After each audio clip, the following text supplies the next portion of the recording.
یہ واقعہ تاریخ کی تقریباً تمام کتب میں موجود ہے۔ مدینہ کی مشہور اور مختصر تاریخ وفا الوفا کے مصنف علامہ نور الدین ابوالحسن نے بھی اس کا ذکر کیا۔ شیخ محمد عبدالحق محدث دہلوی نے اپنی کتاب تاریخ مدینہ میں 3 بڑی سازشوں کا ذکر کیا۔ ان میں سے یہ سب سے مشہور واقعہ ہے۔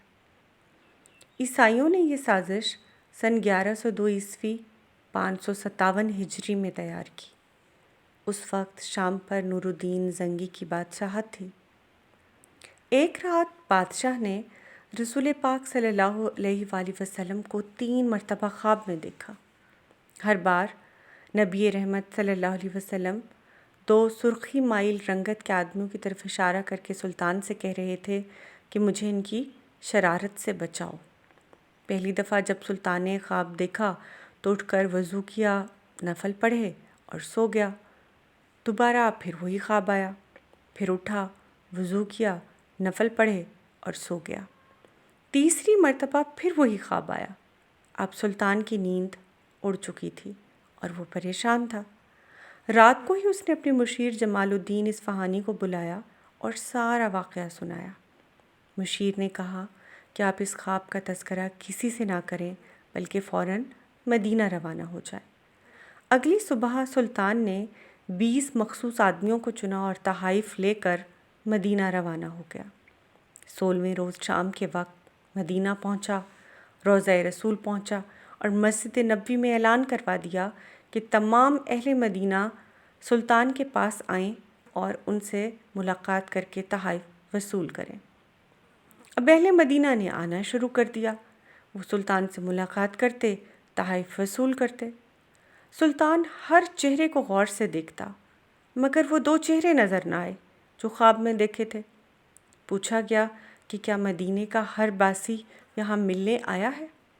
جواب دیا گیا سوائے 2 آدمیوں کے ہر ایک شخص آیا ہے۔ پوچھا گیا کہ وہ 2 آدمی کون ہیں اور کیوں نہیں آئے؟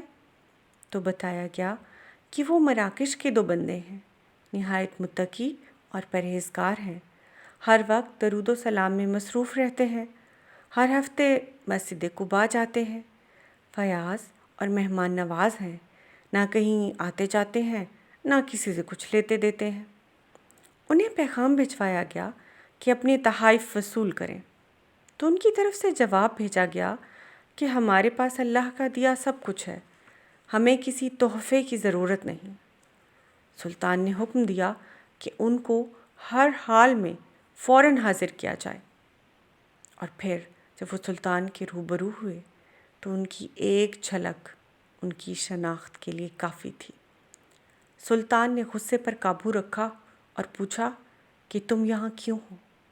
تو انہوں نے جواب دیا کہ ہم مراکش کے باشندے ہیں، حج کے لیے آئے تھے اور اب روضہ رسول کے سائے میں زندگی گزارنا چاہتے ہیں۔ سلطان نے ان سے ان کی رہائش پوچھی تو پتہ چلا کہ وہ روضہ رسول کے بالکل نزدیک ایک مکان میں جو مسجد نبوی کے جنوب مغرب میں دیوار کے ساتھ تھا رہائش پذیر ہیں۔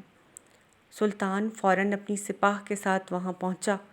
سارا مکان قیمتی ساز و سامان سے آراستہ تھا۔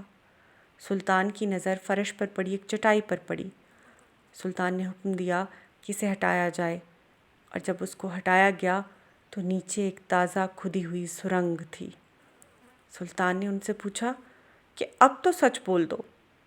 تو وہ بولے کہ ہاں، ہم عیسائی ہیں، ہمارے حکمرانوں نے بہت سا مال و زر دے کر حاجیوں کے روپ میں اس منصوبے پر حجاز بھیجا کہ رسول کا جسد اقدس روضہ رسول سے نکال کر ان کے ملک لے آئیں۔ ہم نے یہاں کرائے کا گھر لیا، رات کو سرنگ کھودتے، صبح مٹی چمڑے کے تھیلوں میں بھر کر جنت البقیع کی قبرستان میں بکھیر آتے۔ اب ہمارا منصوبہ مکمل ہونے ہی والا تھا تو سلطان نہ جانے کیسے مدینہ پہنچ گیا۔ سلطان یہ سنتا جاتا اور روتا جاتا اور کہتا جاتا کہ میرا نصیب کہ پوری دنیا میں سے اس خدمت کے لیے اس غلام کو چنا گیا۔